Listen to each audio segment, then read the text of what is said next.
अभी जगह के तालाब नहर सूख चुके थे।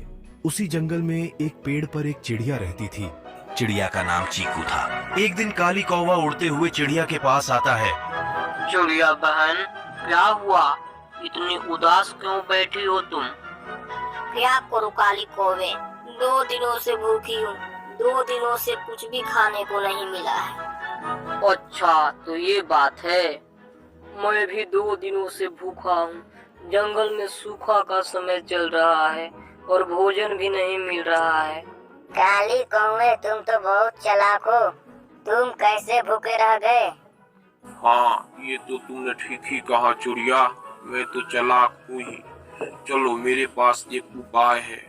ये उपाय से हम लोगों का पेट भी भर जाएगा और हमें खाना भी मिल जाएगा। तब काली कौवा चीकू चिड़िया को उपाय समझाता है। देखो चिड़िया, मैं बहुत चालाक हूँ, इसलिए मेरे पास एक उपाय है।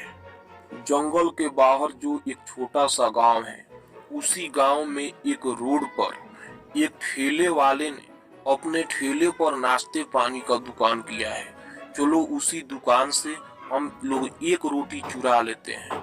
चीकू चिड़िया और काली कौवे दोनों जाकर एक पेड़ पर बैठ जाते हैं। तब काली कौवा बोलता है।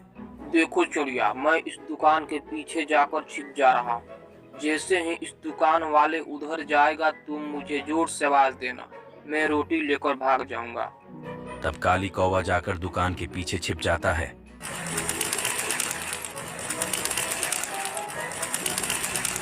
जैसे ही दुकानदार वहां से बाहर की ओर जाता है, तभी चिड़िया जोर जोर से बोलने लगती है और काली कौवा वहां से रोटी लेकर भाग जाता है।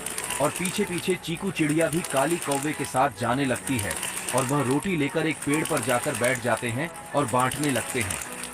लेकिन काली कौवा रोटी का ज्यादा हिस्सा ले लेता है और चिड़िया को थोड़ा सा रोटी दे देता है।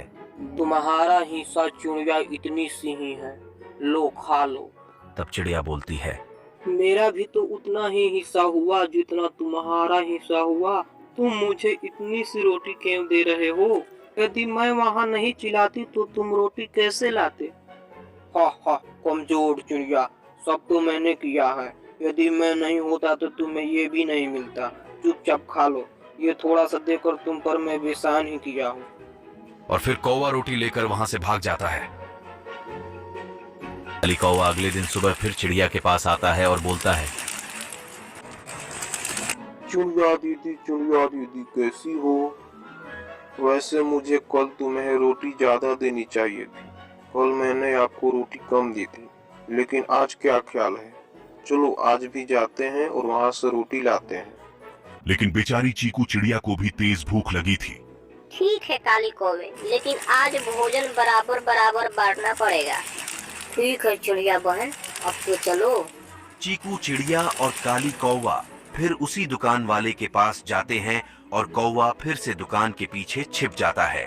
और दुकानदार को दुकान से बाहर जाने के बाद चीकू चिड़िया जोर जोर से बोलने लगती है और काली कौवा रोटी लेकर वहां से भाग जाता है।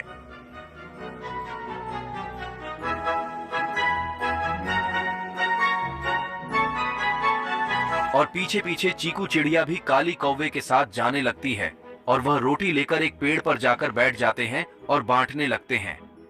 लेकिन काली कौवा आज भी चिड़िया को उतना ही रोटी देता है जितना कि वह पहले दिया था। फिर कौवा रोटी लेकर वहां से भाग जाता है। अब तो इस काली कौवे को सबक सिखाना ही होगा। ऐसा चिड़िया सोचती है। अगले दिन सुबह फिर चिड़िया काली कौवे के पास खुद जाती है। हाँ तो कौवा भैया, क्या ख्याल है? तब क्या करने चले?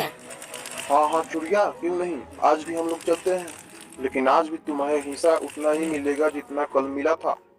हाँ कौवा भैया, तुम उतना ही हिस्सा लेना, पहले चलो।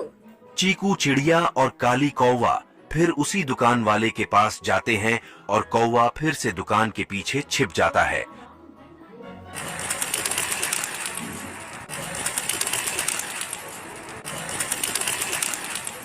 इस बार चिड़िया प्लान बनाकर गई थी।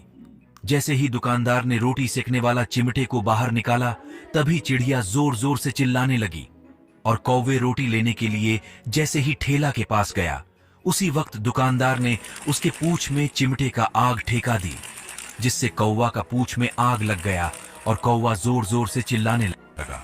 बचाओ बचाओ, अब मैं तुम्हें नहीं छोड़ूंगा चिड़िया। वो मेरी पूंछ जल गई, चिड़िया की बच्ची, मैं तुम्हें नहीं छोड़ूंगा।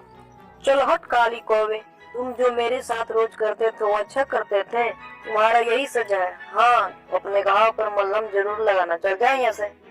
इस तरह चीकू चिड़िया काली कौवे को वहां से भगा देती है